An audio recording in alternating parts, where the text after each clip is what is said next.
Kosovë, Poloni, Shqipëri, dy ndeshje vendimtare dhe për diskutuar për to, unë kam kënaqësinë që në studio të kem Bilbil Sokoli, trajner, mirë se erdhe profesor. Mirë se gjeta. Po ashtu e kemi edhe kolegun Dres Gjonaj, gazetarin e sportit në televizionin Dukaqini, mirë se erdhe. Mirë se gjeta. Pashtu në gjatë diskutimit të kemi mundësi të kemi edhe lidhje të drejtë për drejta nga dy vendet për të parë se si është atmosfera pra në Bratislavë dhe në Varshavë. Pra, dy ndeshje vendimtare, prof, çfarë na presin? Cilat janë pritshmëritë tua në fakt?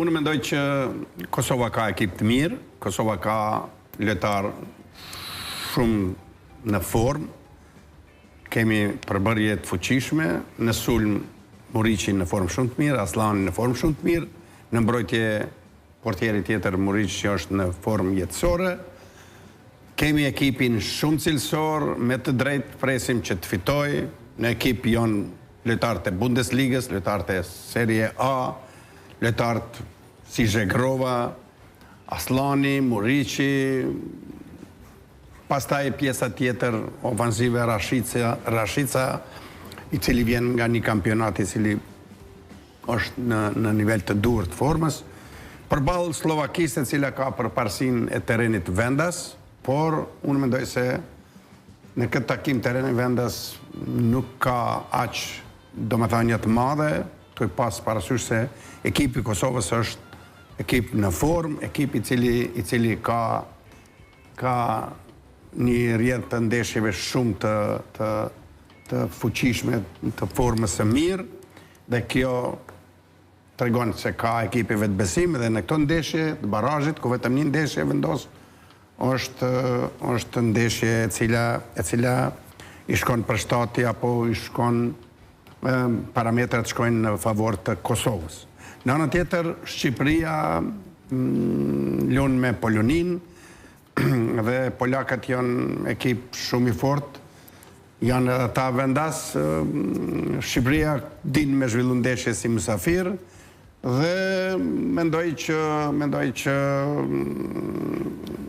ekipi i Shqipërisë përballë Polonisë ka përbërje të fort, po shihni në mbrojtje Gjimshiti dhe Ajeti, dy futbollistë që luajnë në formë të mirë, Ajeti në Turqi dhe Gjimshiti në Itali. Kjo është shpresa hysaj me shumë përvojë, mitaj me një cilësi të shprehun, por nëse i krahasojmë cila përfaqësuese është më e fortë, ajo e Kosovës apo e Shqipërisë, të dyat janë të forta, mendoj që Kosova në këtë moment ka përfaqësuese me emra më të mirë dhe me formë shumë të mirë, dhe të dyat luajnë sigurt, jemi optimist që të dy ekipe shkojnë më tutje. Unë jam kështu në këtë moment me shumë optimizëm. Pra, mund të themi që të dy ekipet janë afër botrorit, apo njëra është më afër se tjetra? Jo, të dyat janë afër dhe të dyat duhet me qenë me optimizëm, me pritë se do të shkojnë, do të fitojnë. Ju qa me doni, cila fiton? Cila? Se po duket një pyetje nga Ndresa kjo. Do t'i shikoj të dyja dhe të pastaj do t'tregoj. Ka fundi i ndeshjeve, do t'tregoj se... Ka fundi, me qëfar optimizm? Jam optimiste, prof. Cila është më e fortë? Shqipëria apo Kosova në këtë moment, si pas jush? Unë doja të ishte Kosova. Doja të është e kuqezi... Edo është kuqezi edhe po thëtë Kosova. Po kjo në është normale. Duhet t'i balansojmë gjërat. Me veshjet të jemi nga Shqipëria. E bëjmë me vota, kush fiton? E bëjmë. Kjo pyetje ishte në fund, fakt. Do doja t'ja merja, po... Do të fitojnë të dyat, kështu që... Do të fitojnë të dyat. Ndrec, ti mendon që do të kemi dyat?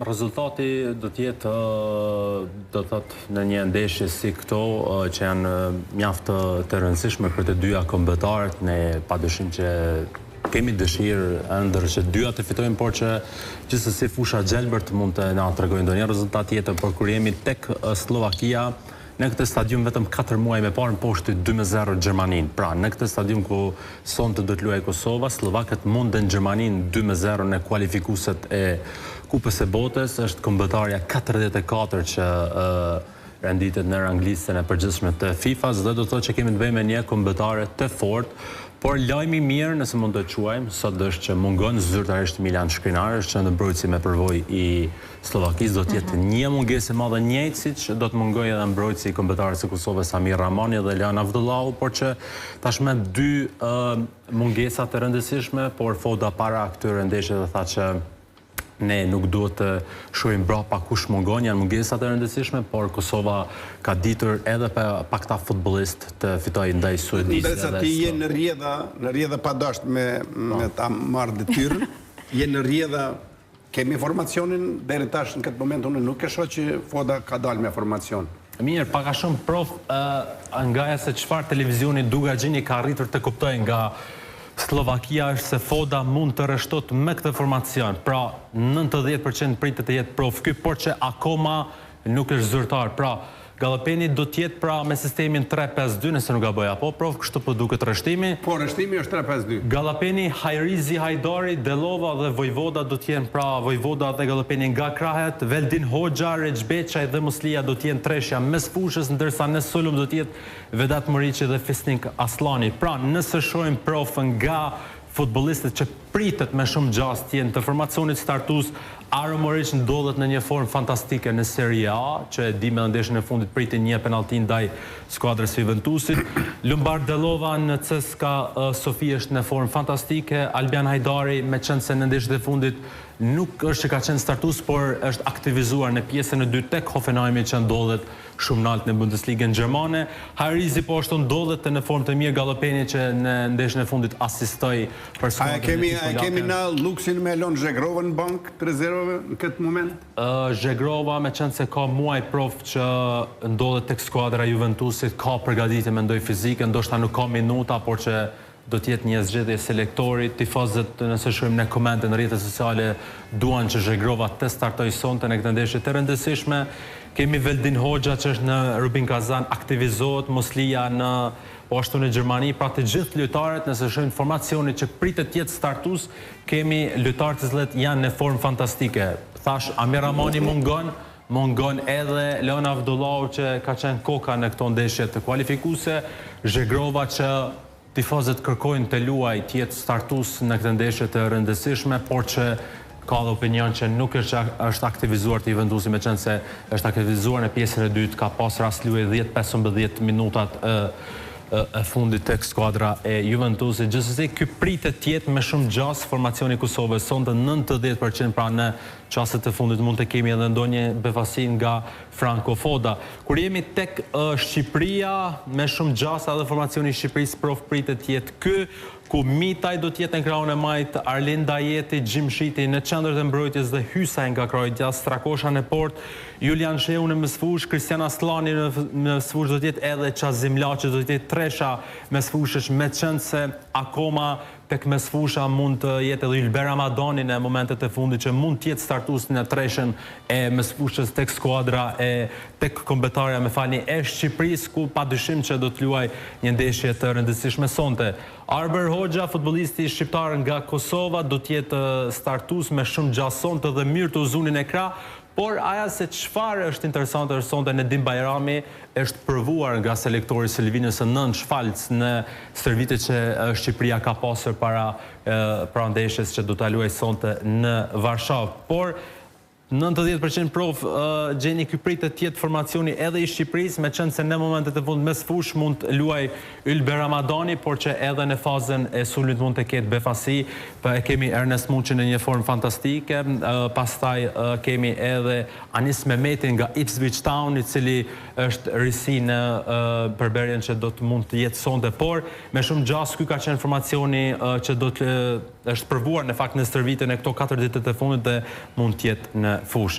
Por mos harrojmë kemi Ylber Ramadani që ndodhet në formë fantastike tek skuadra e Lecces që po kalon minuta dhe formë fantastike, edhe Ardian Ismaili në qendër të mbrojtjes tek skuadra e Torinës. Pra pak a shumë ky pritet jetë me qenë se mund të ketë edhe befasi në momentet e fundit. Pra tham edhe ky pritet jetë formacioni i Kosovës se pak a shumë prof nëse shohim e vetmi pikpyetje do të jetë a do të jetë Edon Zhegrova. Është kërkesë e tifozëve, opinioni që Zhegrova mund ta bëjë diferencën në takimin kundër Slovakisë, por është më rëndësi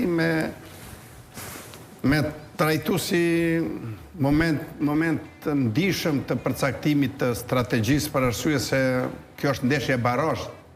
Jo me këtë formacion me 3-5-2 krejtësisht në rregull është në qoftë luni në grupe, edhe ju nevojitet një ndeshje ku dëshironi me lujtë në mbrojtje të fortë dhe doni me shku ndoshta në penalti, në vazhdime e tjera, por unë mendoj që formacioni i Kosovës duhet të qenë më ofanziv sepse kemi lojtar shumë ofanziv dhe na nuk e kemi luksin që një futbollist si Zhegrova që luan në Juventus të jetë në bankën e rezervës, nëse pajtohesh. Dhe duhet me qenë edhe nëse kësaj jashtojmë që Muriqi është njëri prej gollshëruesve më të mirë pas Mbappes dhe Aslani është njëri prej sulmuesve më të mirë në Bundesligë, edhe tash me lujt në një defanziv nuk përputhet kjo formacioni filozofi ka përdor gjatë kualifikuseve selektori foto. Në kualifikuse në rregull kur nevojitet veç me dhe nuk kundërshtarin. Na kur jemi mbrojt nuk kemi lujt mirë. Në Sloveni këtu jemi mbrojt dhe nuk kemi tregu loj të mirë dhe është dasht me humbë ndeshjen me Slovenin në sajat e rasteve që ka pas Slovenia këtu.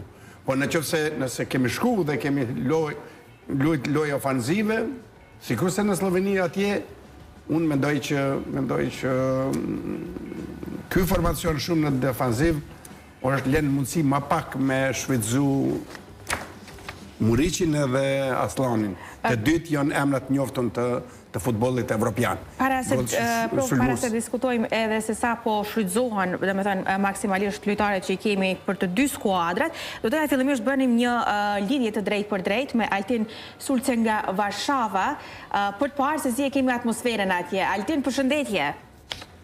Përshëndetje gjithëve në studio.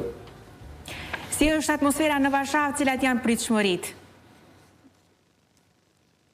Atmosfera është si para një ndeshje shumë të rëndësishme për llogaritë e ekipit kombëtar shqiptar, mbase ndeshja më e rëndësishme e historisë, sepse kombëtaria gjendet në play-off, gjendet në transfer në Varshavë në një ditë ftohtë, por natyrisht tifozët e kombëtarëve shqiptarë janë prezent, ne kemi pas kontakte gjatë gjithë kohës me ta, cilët do jenë rreth 5% numër, 60.000 është kapaciteti i stadiumit kombëtar këtu në Varshavë dhe besoj që prezenca shqiptare do të jetë një ndihmë për ekipin tonë që ka nevojë për këtë ndeshje të vështirë, kruciale, e cila do të përcaktoj nëse ne do të luajmë dhe do të vazhdojmë të përballemi me një ndër fituesit e çiftit Suedi-Ukrainë.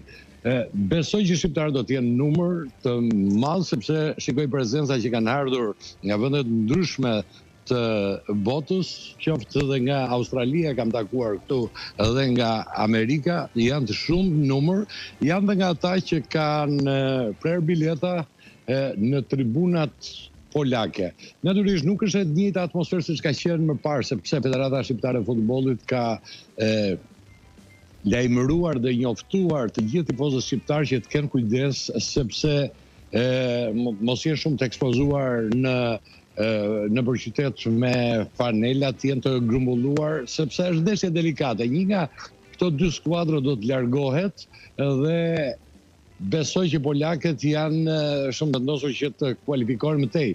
Polakët cilët kanë një histori në Kupën e Botës, kanë dalë 2 herë në vendin e tretë,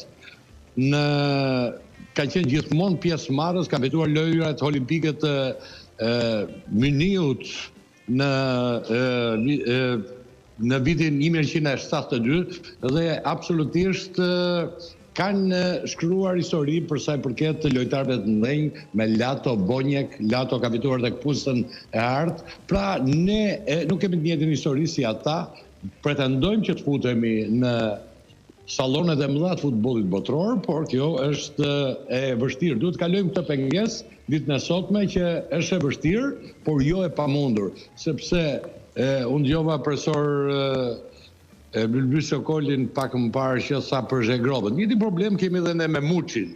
Zhegrova dhe Muçi gjenden në njëjtin pozicion. Të dy janë lojtarë që kanë formë mirë sportive, kanë teknikë, kanë goditje, kanë fantazi, por si Foda dhe Silvinho preferojnë lojtarë cilët vrapojnë, markojnë dhe besoj që është shumë e vështirë për dy që të fillojnë sot ndeshjen. Unë pata vetë me Ernest Muçin, lojtarin më në formë të kombëtarëve shqiptare në këtë moment, pata i bisedë private. Ndije mirë, tha, po më japin minuta, tha, absolutisht do mundohem të performoj dhe pse jo dhe mos shënoj.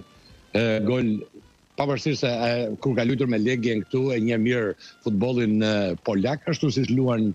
Keni dëgju komentet Keni dëgju komentet e emrave të njoftun të futbollit polak, të cilët thonë që i fregohen më shumë të Muçit. Dakord, por Bonjek tha që nëse ne eliminojmë nga shqiptarët është katastrofë. Në një farë mënyrë është dhe një ignorim që një figurë e tillë sportive nuk mund ta bëj. Pavarësisht se kur ka ardhur atëherë në Tiranë, që bëri gol mbas finales historike që fituan me Liverpoolin kur Platini shënoi dhe Bonjek mori penallti dhe shënoi dhe në Tiranë që erdhi me charter. Ndeshjet ka qenë vështira. Shqipëria që atëherë ka dalë 2-2 me gol të Amurit dhe Mingës. Nuk ka qenë ndeshje të lehta me Polonin. Nuk mundet të jetë kaq kategorik në deklaratat e tij, një figurë që e një futboll dhe ka parë futboll, profesor, në të gjitha aspektet. Unë besoj që është një deklarat e fortë, jo e mirë, jo e zgjuar e tij. Bonjek mund të jetë i mirë fush nga lojës, por jo jashtë saj. Parametrat që i ka krahasu Bonjek është në vlerën financiare dhe në individit të cilët luajnë në Polonin, edhe këto krahasime me futbollistët shqiptar, unë mendoj që ndoshta është edhe mirë për neve në qoftë se dikush na nënvlerëson, se kjo në futboll gjithmonë është e rrezikshme.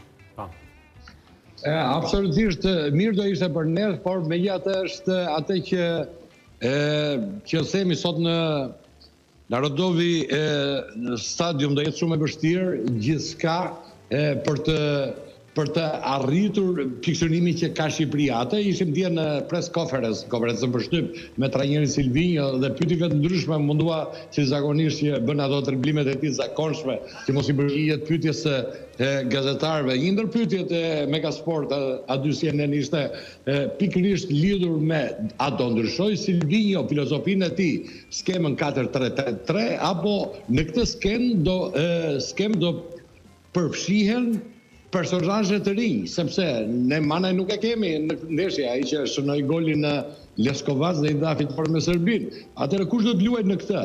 Do jetë me një 9 fallc, duke futur Nedim Bajramin ose lojtar tjetër, apo Broja do spostohet nga djathtas në qendër. Altin, me sa zbuluam këtu në studio pak me parë formacionin që kemi Mitaj Ajeti Xhimshiti Hysaj, Shehu Aslani, Laçi, Uzuni, Bajrami, Nën Shfalc dhe Hoxha, pastaj Strakosha në port. A pritet të jetë ky formacioni i Shqipërisë me shumë gjas apo mund të ketë befasi tjera? Shiko, Silvinho zakonisht bën befasi, edhe prandaj thash edhe dje në konferencë për shtyp, sepse aty edhe minutazhi është i pakët nga dy pyetje i bëjmë trajnerëve përkatës për sa i përket kësaj ndeshje. Dje ishte një interesim i jashtëzakonshëm edhe nga media polake. 3 vite më parë këtu nuk ishte prezencë, por rezultatet e Shqipërisë, fitoria me 3 gola, me golin e Hasanit famshëm në Tiranë, pjesëmarrja e Shqipërisë në këtë gjysmëfinale, do ta themi, për të vajtur në botror, ka bërë që media polake ishte shumë interesuar. Pyetje për Silvinjon, prezencë me reportazhe të ndryshme, reporterët ishin të gjithë në stadium, pra kishte trafik në media ditën e djeshme. Por për të thënë për formacionin Silvinjos, më mend kur futi herën e parë Mitat asnjë priste, futi Hasani, pastaj futi Jurgen Shehu. Është një trajner që herë pas here ndryshon dhe fut element. Por në një ndeshje kaq të rëndësishme siç është sot, A do guxoj Silvinho të ketë asin në mëngë? Nuk e di. Formacioni zakonisht ai nuk ndryshon. 90% janë ata lojtarë. Jam shumë dakord që Strakosha, Xhimshiti, Ajeti është shumë delikate aty në mbrojtje, në zemër të mbrojtjes dhe dy ansorët, Hysaj dhe Mitaj, por kanë marrë dhe i lojtar Stavro Pilo, i cili është nga kampionati grek i futbollit, ansor i shpejt, edhe Plavër nga ana tjetër, i cili mund të e njeh mirë kampionatin polak të futbollit dhe prandaj mendoj që a mundet Silvinho të krijoj le të themi një befasi për ekipin polak, ja do duhet të parë, asnjëherë nuk i dihet. Problemi më i madh është maja sulmit, broja do jetë atje ku lutet djathtas apo do jetë në sulm, apo Silvinho mund të luajë me një mënyrë tjetër që të luajë me 3 kontrollor, të ketë sa më shumë diga në mënyrë që të mundohet që paktën në pjesën e parë të mbyllet barazim, sepse pastaj do fillojë të luajë me nervat e polakëve. Gjithsesi gjitha duhen parë. Aldin, duke uru që sot Shqipëria të ketë një fitore, unë falenderoj për këtë paraqitje të drejt për drejt. Një sekond, vetëm unë dua të bëj një urim, sepse ne nuk luajmë, jemi një komb, një lloj është si Shqipëria, dua që Kosova të ketë sot një ndeshje sa më të mirë, një ndeshje fantastike, rëndësi ka që ne të kemi një prezencë në botror. Qofse arrim ta bëjmë të dyja të shkojmë, do ishte fantastike fare. Do të kishim edhe kek edhe baklava nga dy anët.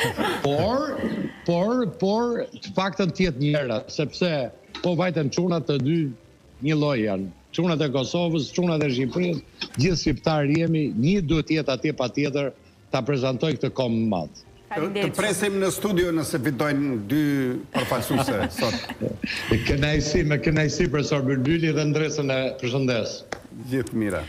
Profesor, ndresa veç se na njoftoi me informacionet e 2 skuadrave, në bazë të asaj që pam, çfarë mendon sa po shfrytëzohen maksimalisht lojtarët dhe çfarë do duhet të bënim ndoshta ndryshe në mënyrë që të arrijmë fitore? është shumë vështirë tash me parashiku se si duhet të luaj, pasi që përgjithësi jonë është aty me mendu për këto detaje dhe ai përgjigjet për të gjitha ndodhit që mund të ndodhin në këto ndeshje të ralla, se vetëm një ndeshje lunë, zakonisht në këto ndeshje nuk shënohen shumë gola. Në këto ndeshje do të me pas parasysh faktor psikologjik, sa ka karakter ekipi, sa ka disiplinë në fazat e mbrojtjes, ku parasheh që kundërshtarit jeti fort. Unë për shembull parasheh që do të jetë shumë rrezikshme Slovakia në ndërprerje. Në ndërprerje do të jetë aty Muriqi, i cili ka ajrin mirë, po nuk është keq edhe pse s'ka qatësi. Delova ka perceptim të mirë. Pastaj kemi portierin i cili din me dalë, nuk është portier i vijes, si thënë.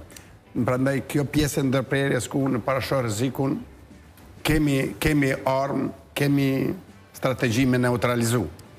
Ajo që për mua është me rëndësi me mendu sa është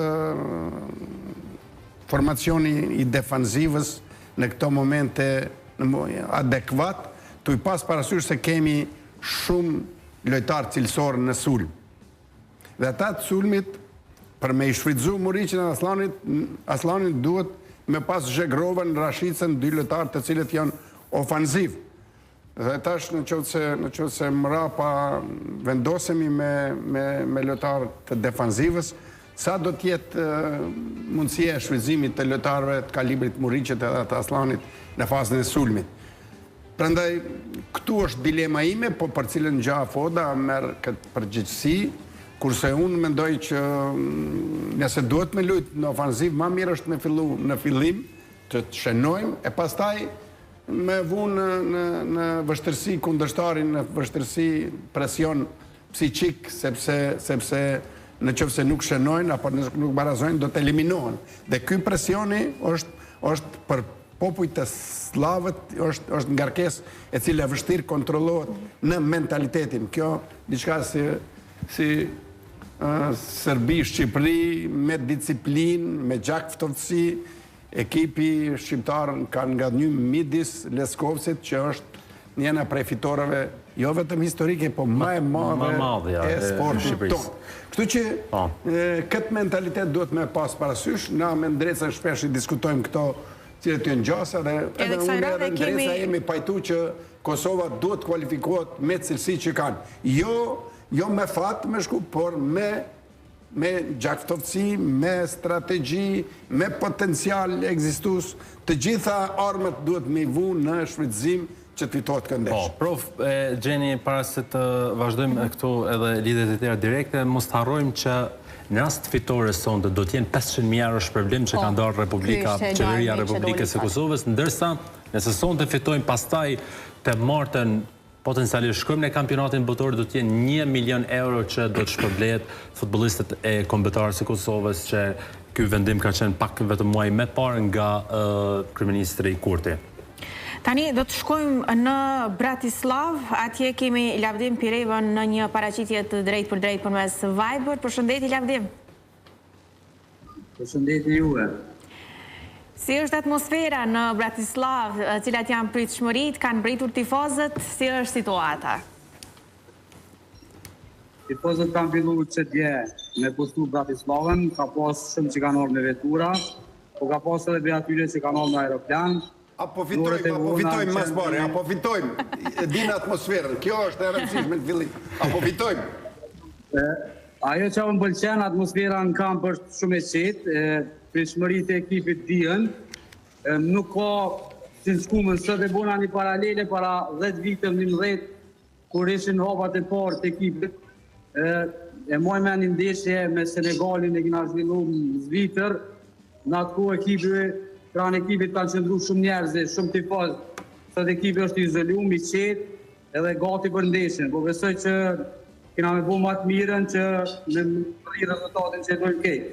Kështë edhe prova, kvaliteti është në nënën tonë, je më atë mirë se Slovakia besoj, edhe fitoria nuk është jetë në diskutu. Ndjenja jote para ndeshjes është shumë e rëndësishme, emocioni yt para ndeshjes është shumë e rëndësishme me përcjell këtë studio këtu, sepse unë e di kur je më afër, ti nuk je prognozues i keq, edhe unë jam shumë i keq, unë s'ja kom qellu kur, gati kur, sepse nga njerë emocioni ka qenë apo rezervat mia, po ti duhesh me ndi fitoren. Mendoj emocioni yt shumë do me thonë për neve në këtë studio tash. Prof, është se lavda kur të thënë me kombëtarin e Kosovës, gjithmonë ka fitu Kosova. Kështu që... A i sjell fat i Kosovës kur shkon? Prof, në 5 ndeshjet e fundit, ishte ato me Zvitrën, na kanë bërë me besu që kjo ke pa kvalitet, edhe mundet me lusi barabartë në gjitha kombëtarët. Fitoret jashtë fushe kundër Slovenisë dhe kundër Suedisë kanë tregu që ekipit din me performu shumë mirë jashtë, dhe me konë shumë i kujdesshëm, edhe po besoj që e njëjta situatë është edhe sot, edhe pse moti në Bratislav për momentin është me shumë shi, po të e po, të gjysma e ekipit, është rritë Kosovë dhe kalun kushte shumë drana, në fusha shumë drana, po besoj që edhe kjo ka me shku në favorin tonë. Urojnë që... Fitoria, do me thonë, është e jonë. Unë besoj fitore pa pranë gol. Sulmus të kemë shumë bunë të mirë, janë 2-5 sulmus dhe matë mirë në 5 ligat evropiane, Morisin e kemë 2 La Liga, Aslani është 2-5 sulmus dhe matë mirë në Bundesliga dhe po besoj që sot është dita e tyne. Lavdim, faleminderit për këtë paraqitje të drejt për drejt dhe urojmë që bashkë me ekipin të ktheheni me fitore. Faleminderit juve gjithmonë knaqësi. Për fund, prof, me që zemi në minutat e fundit dhe Ndrec, Lavdimi tha pres, tha fitore pa gol. Ju tha që... Pa pranu gol. Do më thënë 2-0, Lavdimi pa thot që do të... Ju tha që nuk ja qëlloni shpesh, po gjithsesi ta kemi një rezultat në gjindet këtu, ndoshta ja qëllon. Nuk mujmë me thonë ndryshe për pos një fitore prej 1-0, eventualisht 2-0 për neve, po pajtona me Lavdimin që nuk duhet me pranu gol. Nuk duhet me pranu gol? pranojmë Gjeni edhe 2 golat i pranojmë, po t'i shënojnë atri. Vetëm të fitoj.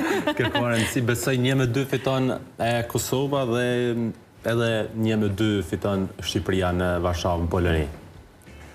Në Poloni unë mendoj 1-0 me qenë. Në Poloni prest edhe penalti, me thonë të vërtetën, por fitore e Kosovës prej 1-0 ose 2-0, kurse Shqipëria 1-0. Gjeni të mbetet vetëm 0 biletat për në Amerikë në kampionat botëror. S'ka mbet tjetër. Gjeni me njëherë biletat. Ose edhe disa emisione si pjesë duelit sportiv. Analiza. Që t'jemi edhe më shumë dashamirëse të sportit. Po, pa tjetër, po. Me gjithë se sot dhe kemi trajtu edhe Shqipërinë edhe Kosovën, po vjen mirë që minutajë thuje se është e barabartë edhe kjo dëshmon që jemi një kombë, edhe pse sot unë ose Ndreco është me pas edhe flamurin e Kosovës me që Gjeni është kuqezi. Kuqezi, po. Unë edhe është një simbolik. Ta shka mbet të na, por edhe unë nuk jam keq. Po, edhe nuk jemi.